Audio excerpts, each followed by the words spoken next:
बिहार में एनडीए के हालात अच्छे नज़र नहीं आ रहे हैं। कहा जाए तो मौसम में ठंडक है मगर राजनीति में गर्मी है। न सिर्फ बिहार बल्कि उत्तर प्रदेश में भी अब माहौल में गर्मी दिखने लगी है। बिहार में मुकेश सहनी कमर कसकर ताल ठोकते हुए नजर आ रहे हैं तो जीतन राम मांझी एक बार फिर वापस अपने घर में नजर आ रहे हैं। माहौल ऐसा है कि नीतीश कुमार के सामने भाजपा को ताल ठोक रहे हैं मुकेश सहनी और जीतन राम मांझी। आखिर क्यों चुप हैं?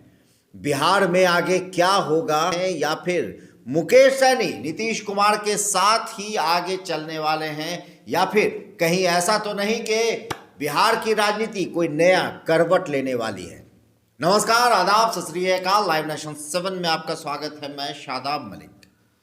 हालात ऐसे इशारा कर रहे हैं कि जैसे मानो आने वाले दिनों में एनडीए में कुछ न कुछ खटपट हो सकती है, क्योंकि मुकेश सहनी ने ताल ठोक कर एक बार फिर ये ऐलान कर दिया है कि बिहार में होने जा रहे एमएलसी की 24 सीट पर वीआईपी पार्टी अकेले चुनाव लड़ेगी और साथ ही साथ बोचहा विधानसभा में जो उप चुनाव होने हैं उसके लिए भी वीआईपी पार्टी ने अपनी ताल ठोक दी है। और मुकेश सहनी ने ऐलान कर दिया है ये कहते हुए कि सूरज भले ही उगने के दिशा को बदल सकता है मगर मुकेश सहनी अपने इस बात से नहीं मुकरेंगे और वो बोचहा विधानसभा में सीट में अपने उम्मीदवार को खड़े करेंगे। पूरब सूरज जो है ना, पूरब की जगह पश्चिम उग सकता है, लेकिन वीआईपी पार्टी बोचहा में चुनाव लड़ेगा। इसमें कोई 1% किटवट नहीं होगा।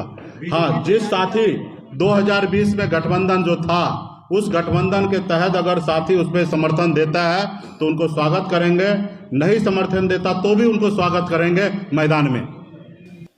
एक तरफ जहां वो बोचहा में उम्मीदवार खड़ा करने की बात कर रहे हैं तो वहीं दूसरी तरफ 24 सीट पर लड़ने का दावा भी कर रहे हैं। साथ ही साथ वो ये भी जता रहे हैं कि उनकी ही मेहरबानी है कि बिहार में नीतीश कुमार की सरकार बनी हुई है। और बीजेपी को कि वो लोग आपस में बंटवारा करके और सीट पे चुनाव लड़ने का निर्णय ले लिया है, तो मेरा तो शुभकामना उनके साथ है कि वो लड़े और जीते। और वीआईपी पार्टी भी मजबूती से 24 विधान परिषद का सीट जो है वहाँ पे मजबूती से अपने दम पर अकेले चुनाव लड़ेंगे। इसके लिए हम लोग बहुत जल्दी घोषणा करेंगे कैंडिडेट का, तो इसके लिए तैयारी हम लोग करेंगे। हम एक मल्ला निषाद का बेटा है, संघर्ष करना सीखे हैं और संघर्ष करते करते इस जगह तक पहुँचे हैं। और लोग हमें इग्नोर करते हैं। लोग को लगता है कि निषाद का वोट है, उनका जागीर है कि वो हमें रखे या हिस्सेदारी दे या ना दे, वो उसका वोट उनको मिल जाएगा। तो खैर वो गलतफहमी का शिकार हो चुके हैं और वो लोग अपना करें। 2020 में कमजोर समझ रहे थे तो बुला के गठबंधन किए। हम इन्विटेशन तो देने के लिए गए नहीं थे कि हम आपके साथ आना चाहते हैं, हम तो अकेले लड़ना चाह रहे थे, लेकिन उन्होंने उनको एहसास हुआ कि मैं कमजोर हूँ तो साथ लिए हैं। आज भी चला रहे हैं और आगे का मुझे कोशिश करता हूँ कि चलाएं। एक तरफ बिहार में वो दिखा रहे हैं तो यूपी में चुनौती देते हुए नजर आ रहे हैं। पता है कि बिहार से हम लोग उत्तर प्रदेश में पार्टी लॉन्च करके आज उत्तर प्रदेश में चुनाव लड़ रहे हैं। 165 सीट से अधिक चुनाव वहां पे लड़ रहे हैं और मुझे पूरा भरोसा है कि उत्तर प्रदेश में भी हमारी पार्टी बहुत अच्छी स्थिति में आएंगे। साथ ही साथ प्रधानमंत्री भी बनाने में वो 2024 में अपनी भूमिका की बात कर रहे हैं। ये सारी चीजें कहीं ना कहीं इशारा कर रही है मुकेश सहनी के उस आत्मबल की, मुकेश सहनी के उस आत्मविश्वास की, जिस विश्वास के साथ उन्होंने राजनीति में कदम रखा और राजनीति में कदम रखते ही वो सरकार में आ गए। और न सिर्फ सरकार में आ गए बल्कि वो सरकार में एक चुनौती के रूप में आए हैं और उन्हीं की बदौलत सरकार ने एनडीए गठबंधन बनाया और मुख्यमंत्री नीतीश कुमार 7वीं बार मुख्यमंत्री की शपथ ले सके। कैसे बेइज्जत करते रहेगा तो मुझे लगता है कि हमें अपना भी एक दुनिया बनाने की आवश्यकता है। जब आज ये सारा कुछ तभी हुआ जब मुकेश सहनी ने साथ दिया, मगर विधान परिषद का जो चुनाव हो रहा है उसमें 12 सीट पर भाजपा लड़ेगी, 11 सीट पर जदयू लड़ेगा चुनाव तो एक सीट दे दी गई है राष्ट्रीय लोक जनशक्ति पार्टी यानी पशुपति कुमार पारस को। ये सारी चीजें इशारा कर रही हैं कि एनडीए में अगर पशुपति कुमार पारस को इतनी तरजीह दी गई तो आखिर क्यों दी गई, क्योंकि पशुपति कुमार पारस का कहा जाए तो बिहार में किसी भी तरह का अलायंस नहीं है, क्योंकि उनका एक भी विधायक बिहार विधानसभा में नहीं है। मगर मुकेश सहनी के 4 विधानसभा में उनके 4 सदस्य हैं। एक विधान परिषद में खुद एमएलसी के तौर पर मुकेश सहनी हैं।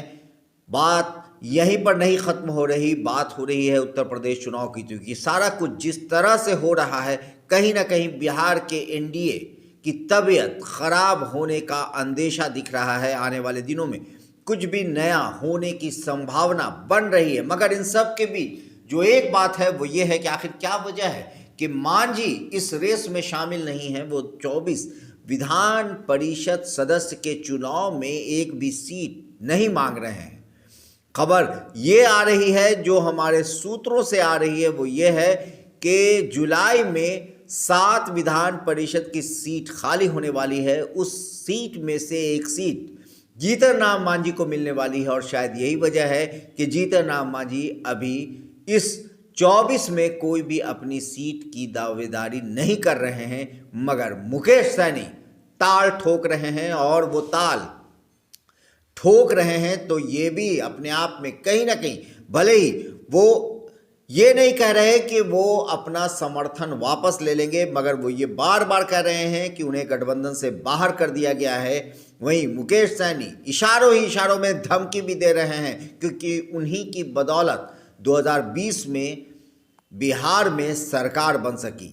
मगर क्या अब आगे सरकार चलेगी, अभी ये बड़ा सवाल है, जिस सवाल का जवाब अभी भले ही ना मिल रहा हो, मगर इशारा इस ओर जरूर जा रहा है कि जिस तरह से 24 एमएलसी की सीट पर मुकेश सहनी ने दावा ठोक दिया है कि उनकी पार्टी चुनाव लड़ेगी, तो बोछा में उन्होंने साफ कर दिया है कि अगर गठबंधन उन्हें सपोर्ट करेगा तो ठीक, वरना हर हाल में बोछा विधानसभा सीट पर वीआईपी का उम्मीदवार खड़ा होगा।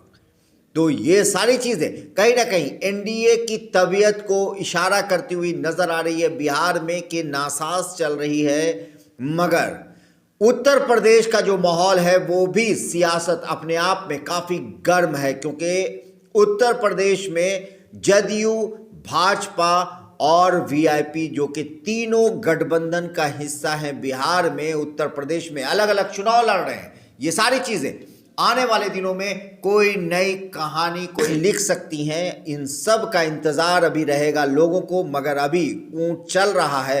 बैठेगा तो किस करवट बैठेगा कहना मुश्किल है, मगर अंदाज़ा तो लगा ही सकते हैं। बने रहे हमारे साथ, देखते रहे हमारा वीडियो। अगर आपको हमारा वीडियो पसंद आता है तो हमारे चैनल को ज़रूर सब्सक्राइब करें। फेसबुक के जरिए देख रहे हैं तो पेज लाइक करें, साथ ही ट्विटर हैंडल पर हमें फॉलो ज़रूर करें। धन्यवाद।